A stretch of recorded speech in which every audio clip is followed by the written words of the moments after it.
mereka bisa dikompos. Artinya dikompos itu di dalam industrial composting diberi uap air yang humidity yang sampai 95%, temperatur yang sekitar 70 derajat, 60-70 derajat dengan bakteri, dia akan terurai menjadi kompos.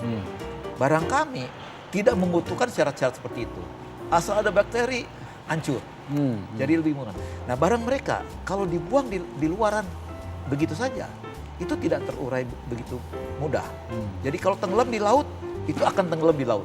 Tidak akan dimakan oleh ikan atau biota laut. Barang kami bisa.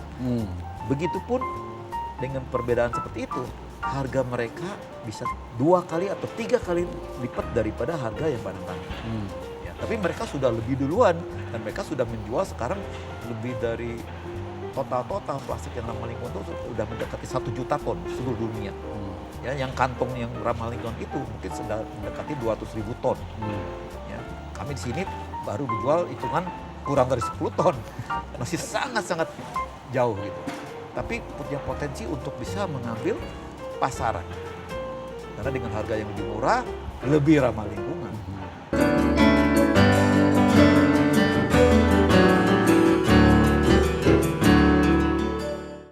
Kalau Bapak melihat perilaku dari masyarakatnya sendiri bagaimana Pak? Apakah Indonesia khususnya ya, apakah masyarakat sudah bisa menerima dan juga bisa mengapresiasi kantong plastik yang ramah lingkungan? Ya, sebetulnya kalau tiap kali kita pameran, orang lihat banyak. Mereka terkagum-kagum, wah ini barang bagus. Tapi pada saat harganya itu, waduh, saya nggak punya untung. Hanya beberapa perusahaan yang sekarang masih relatif kecil, itu mulai tertarik karena mereka benar-benar barangnya related dengan barang-barang yang ramah lingkungan. Apa perusahaan-perusahaan yang jual barang-barang organik, atau perusahaan-perusahaan yang lebih banyak ke produk alat-alat yang arah ke lingkungan, itu mereka bersedia. Toh mereka punya barang yang dijual bukan barang-barang yang murahan ya, itu barang-barang suatu leisure yang orang hanya punya uang atau punya kelebihan uang aja bisa pakai. Jadi ekstra tambahan Rp1.000, Rp2.000 itu nggak ada apa-apa dengan belanjaan yang relatif berapa ratus ribu tiap kali belanja. Nah, mereka mau, tapi kalau perusahaan yang memakai besar itu masih menghitung. Memang satu kantongnya itu beda cuma katakan Rp50. Tapi mereka bilang, saya 1 bulan pakainya 1 juta. Jadi 50 juta, jadi besar juga. Jadi balik mundur. Saya sendiri bercita-cita bahwa teknologi ini pada saatnya kita menjual plastik dulu, kemudian kita bisa jual bahan bakunya, kemudian kita bisa jual juga transfer teknologinya. Jadi dengan cepat produk ini bisa menyebar ke seluruh dunia gitu. Bukan hanya di Indonesia tapi di seluruh dunia, di mana negara-negaranya relatif lebih aware mengenai ramah lingkungan ini. Di samping itu, peraturan pemerintah belum ada yang mendorong. Jadi walaupun pemerintah punya rencana, keinginan ban plastik dan sebagainya, tapi pelaksanaan di lapangannya belum ada. Jadi belum ada orang yang dipaksa. Beda seperti yang tadi di California. Di ban nggak ada pilihan.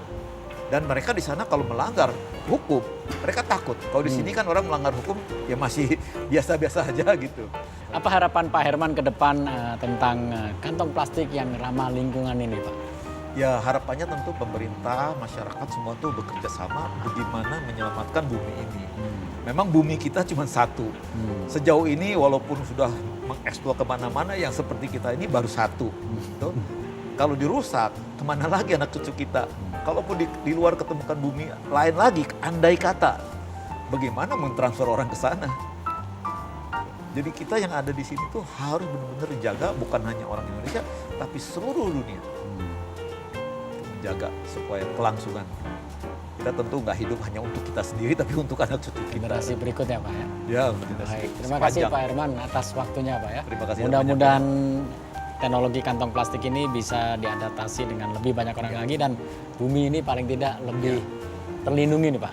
Baik Pak Herman. Terima kasih. Pemirsa, demikian perbincangan kita dengan Pak Herman, kantong plastik berbasis tapioka.